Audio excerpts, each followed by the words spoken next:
আলভিরা আরসালানের চিৎচানি বুঝতে পারে। এই মুহূর্তে আরসালানের অবাধ্য হওয়া মানে নিজের বিপদ ডেকে আনা। আলভিরা অনিচ্ছা সত্ত্বেও তৈরি হয়ে না একটা লং গাউন পরে নিচে নেমে আসে। আরসালান তখন নিচে দাঁড়িয়ে গাড়ির চাবি আঙুলে ঘোরাচ্ছে।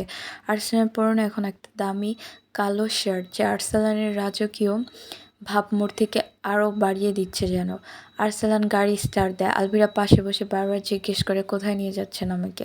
অন্তত সেটা তো বলেন। আরসালান স্টিয়ারিংয়ে শক্ত হাতে চাপ দিয়ে শুধু এইটুকু বলে, একটা কথা বারবার বলবি না, চুপ করে বসে থাক, সময় হলে নিজেই দেখবি। গাড়িটা শহরের কোলাহল ছাড়িয়ে এক অভিজাত এলাকায় প্রবেশ করে। চারিদিকের পরিবেশ দেখে আলভিরা বুঝতে পারে এটা কোনো সাধারণ জায়গা নয়। গাড়িটা গিয়ে থামে এক বিশাল রাজকীয় বাড়ির সামনে। বাড়িটা আধুনিক অস্ট্রেলিয়ান আর্কিটেকচারের আদলে তৈরি। কাঁচ আর পাথরের এক অপূর্ব সংমিশ্রণ। আধুনিক সুযোগ সুবিধা আর আভিজাত্য যেন বাড়িতে মিশে আছে। আরসালান গাড়ি থেকে নেমে আলভিরার পাশের দরজাটা খুলে দেয়। আলভিরা দ্বিধাভরা পায়ে গাড়ি থেকে নামে। আরসালান আলভিরার হাতটা শক্ত করে নিজের হাতের মুঠো নয়। আলভিরা হাত ছাড়ানোর চেষ্টা করলে আরসালান আরও জোরে চেপে ধরে বলে, একদম শান্ত থাকবে, এখন কোনো নাটক আমি সহ্য করব না। আরসালান আলভিরাকে নিয়ে বাড়ির মূল দরজার সামনে এসে দাঁড়ায়। কলিং বেলের শব্দে ভেতর থেকে দরজা খুলে যায়। বিশাল ড্রয়িং রুমে তখন আরসালানের পরিবারের অনেকে উপস্থিত। আরসালানের মা, চাচি আর কয়েকজন কাজিন সোফায় বসে গল্প করছিল।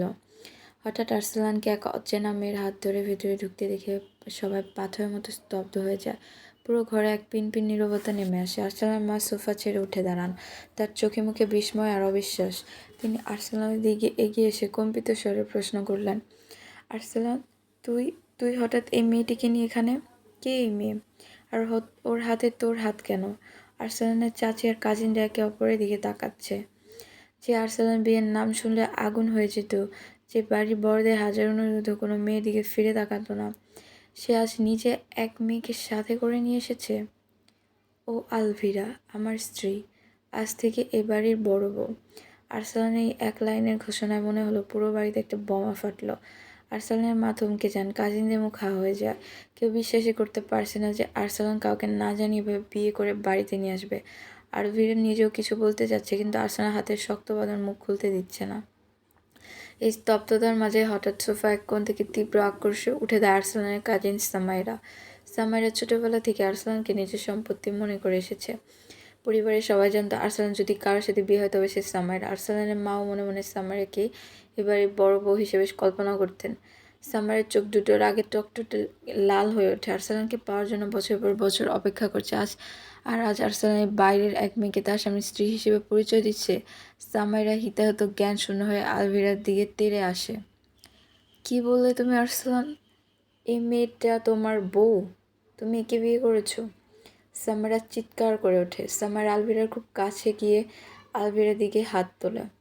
তোর সাহস কত বড়! তুই আমার আরসালানকে কেড়ে নিয়ে বাড়িতে ঢুকেছিস। আজ আমি তোর এই মুখটা ছিঁড়ে দেব। সামাইরা আলভিরাকে থাপ্পড় মারার জন্য হাত উঁচিয়ে তেড়ে আসে। সামাইরা হাত আলভিরার গালে পৌঁছানোর আগে আলভিরা বিদ্যুৎ গতিতে সামাইরার কবজিটা খপ করে ধরে ফেলে। আলভিরা সামাইরার হাতটা এমনভাবে মুচড়ে দেয় যে সামাইরা ব্যথায় আর্তনাদ করে ওঠে। আলভিরার চোখে তখন আগুনের ফুলকি। আলভিরা সামাইরার খুব কাছে মুখ নিয়ে দৃঢ় স্বরে বলে, হাত নামিয়ে কথা বলো। গায়ে হাত তোলা তো দূরের কথা, দ্বিতীয়বার আমার দিকে আঙুল তোলার সাহসও যেন তোমার না হয়। তোমার আরসালান কার সেটা তোমার তাকেই জিজ্ঞেস করা উচিত, কিন্তু আমার গায়ে হাত দেওয়ার যোগ্যতা তোমার নেই। সামাইরা যন্ত্রণায় কুঁকড়ে যায়। ছাড়ো আমাকে। আরসালান, দেখো এই মেয়েটা আমাকে মারছে, তুমি কেন কিছু বলছো না? আরসালান পুরো দৃশ্যটা শান্তভাবে দেখছে। আলভিরার এই সাহসী রূপটা দেখে তার ঠোঁটের কোণে একটা তাচ্ছিল্য হাসি ফুটে ওঠে। আরসালান এক পা এগিয়ে আসে, আলভিরার হাত থেকে সামাইরার হাত আলতো করে ছাড়িয়ে দেয়, কিন্তু পরক্ষণেই সে সামাইরার দিকে তাকিয়ে হিমশীতল স্বরে বলে, সামাইরা, আলভিরা ঠিকই বলছে। আরসালানের মা এবার ধীর পায়ে আলভিরার সামনে এসে দাঁড়ান। তিনি আলভিরাকে আপাতমস্তক খুঁটিয়ে দেখেন। তার চোখে হাজারো প্রশ্ন। তিনি আরসালানকে লক্ষ্য করে বলেন, বিয়ে যেহেতু করেছিস তবে একে নিয়ে এখন ঘরে যা, কিন্তু মনে রাখিস আরসালান, আমাদের না জেনে বিয়ের জবাব তোকে দিতেই হবে। আরসালান কোনো উত্তর না দিয়ে আলভিরাকে আবার নিজের বলিষ্ঠ হাতের মুঠোয় নেয়। সিঁড়ি থেকে হাঁটতে শুরু করে। আলভিরা বুঝতে পারছে না তার জীবন এখন কী ঘটতে যাচ্ছে। আমার বাইরে জরুরি কাজ আছে, ফিরতে রাত হবে। আলভিরা বিছানায় বসে রাগে ফুঁসতে ফুঁসতে বলে, গেলেই বাঁচি। আপনার মুখটা যত কম দেবো ততই আমার মঙ্গল। আপনি যান এখান থেকে। আরসালান কথা বাড়ায় না। ঘর থেকে বেরিয়ে বাইরে থেকে দরজায় তালা আটকে দেয়। আলভিরা দরজার উপর সজোরে ধাক্কা মারে, কিন্তু লাভ হয় না। জানলা দিয়ে দেখে আরসালান গাড়ি তীব্র গতিতে বাড়ির সদর দরজা পেরিয়ে চলে যাচ্ছে। রাত গভীর। আরসালান কলিং বেল বাজতে দরজা খুলে দিল একজন সার্ভেন্ট। ড্রয়িং রুমে পা রাখতেই দেখলো সোফায় বসে আছে তার বাবা ইকবাল শেখ। চোখে মুখে একটা কঠিন গাম্ভীর্য। ইকবাল শেখ, শুনলাম তুমি নাকি বিয়ে করেছো? আরসালান কিছুটা অপ্রস্তুত হলো, কিন্তু নিজেকে সামলে নিয়ে সোজা হয়ে দাঁড়ালো। হ্যাঁ বাবা, সত্যি আমি আলভিরাকে বিয়ে করেছি। ইকবাল শেখ এবার সোফা ছেড়ে উঠে দাঁড়ালেন। তার কণ্ঠস্বরে চাপা ক্ষোভ।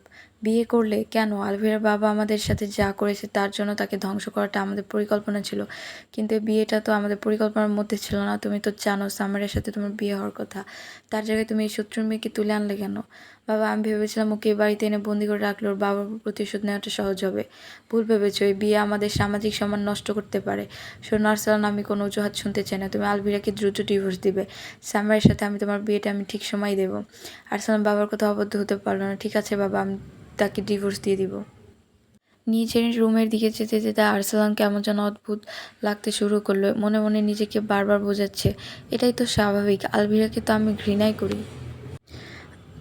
ডিভোর্স হয়ে গেলে তো আপদ বিদায় হবে, কিন্তু কেন জানি ডিভোর্স শব্দটা শোনার পর থেকে বুকের ভিতর একটা অজানা অস্বস্তির দানা বাঁধছে।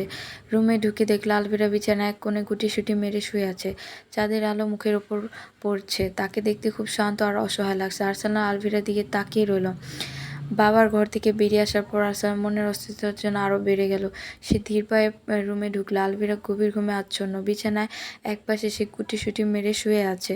আরসালান বিছানার পাশে গিয়ে বসলো। আলভিরা শান্ত মুখটার দিকে তাকিয়ে মনে হলো মেয়েটা সত্যিই ঠিক একটা তাজা গোলাপের মতো সুন্দর। মনে পড়ে গেল আলভিরার বাবার কথা। এই মেয়েটি তার বাবার কাছে কতটা আদরের ছিল। মা মরা মেয়েটাকে তার বাবা একদম রাজকন্যার মতো রাজকীয়ভাবে মানুষ করেছেন। কোনোদিন হয়তো তাকে মাটির ধুলো স্পর্শ করতে দেয়নি। আলভিরাকে আলতো করে নিজের বুকে টেনে শুয়ে পড়লো। অনেকদিন পর তার মনে হলো এই মেয়েটার সান্নিধ্যে সে এক অদ্ভুত শান্তি পাচ্ছে। কিন্তু এই শান্তি বেশিক্ষণ স্থায়ী হলো না। আর ঘুমের ঘরে কারো শরীর স্পর্শ পেয়ে আলভিরা হঠাৎ জেগে গেল। আরসালানকে এত কাছে দেখে সে আঁতকে উঠে ঝটকা মেরে নিজেকে সরিয়ে নিল। আপনার সাহস কী করে হয় আমাকে এভাবে স্পর্শ করার? ভুলে যাবেন না, এই বিয়েটা আপনি জোর করে করেছেন। বেশি কথা বলো না, মনে রেখো তুমি এখন আমার স্ত্রী। আমি যেখানে খুশি যেভাবে খুশি থাকতে পারি। স্ত্রী? আপনার তো আমাকে ঘৃণা করেন, তাই না? তবে এই নাটকের মানে কি? আমাকে এখানে কেন এনেছেন আপনি? সব জানি। আপনি শুধু আমার বাবাকে কষ্ট দিতে চান। হ্যাঁ, ঠিক ধরেছো, তোমার বাবাকে তিল তিল করে মারার জন্যই তোমাকে এখানে আনা। আরসালান হঠাৎ এক ঝটকা আলভিরার হাত ধরে নিজের দিকে টেনে নিল। সামাল দিতে না পেরে আলভিরা সরাসরি আরসালানের বুকের ওপর এসে পড়ল। আরসালান তাকে শক্ত করে জড়িয়ে ধরে আগের মতো শুয়ে পড়ে। ছাড়ুন আমাকে, কী করছেন কি আপনি? আরসালান কোনো কথা বলল না। আলভিরাকে আরও শক্ত করে চেপে ধরল, যেন সে চাইলেও নড়তে না পারে। আলভিরার গায়ের ঘ্রাণ আরসালানকে এক অদ্ভুত নেশে আচ্ছন্ন করে ফেললো। চুপচাপ শুয়ে থাকো, একটা শব্দ করবে না। আপনি একটা জানোয়ার। আপনি শুধু আমাকে অপমান করতে চান। আমার বাবা ঠিকই বলতেন, আপনার মতো মানুষের মনে কোনো মায়া নেই। বাবার নাম শুনে আরসালানের চল শক্ত হয়ে ওঠে। হ্যাঁ, আমি জানোয়ারই, আর এই জানোয়ারটার খাঁচাতে এখন তুমি বন্দি। তাই চিৎকার করে লাভ নেই।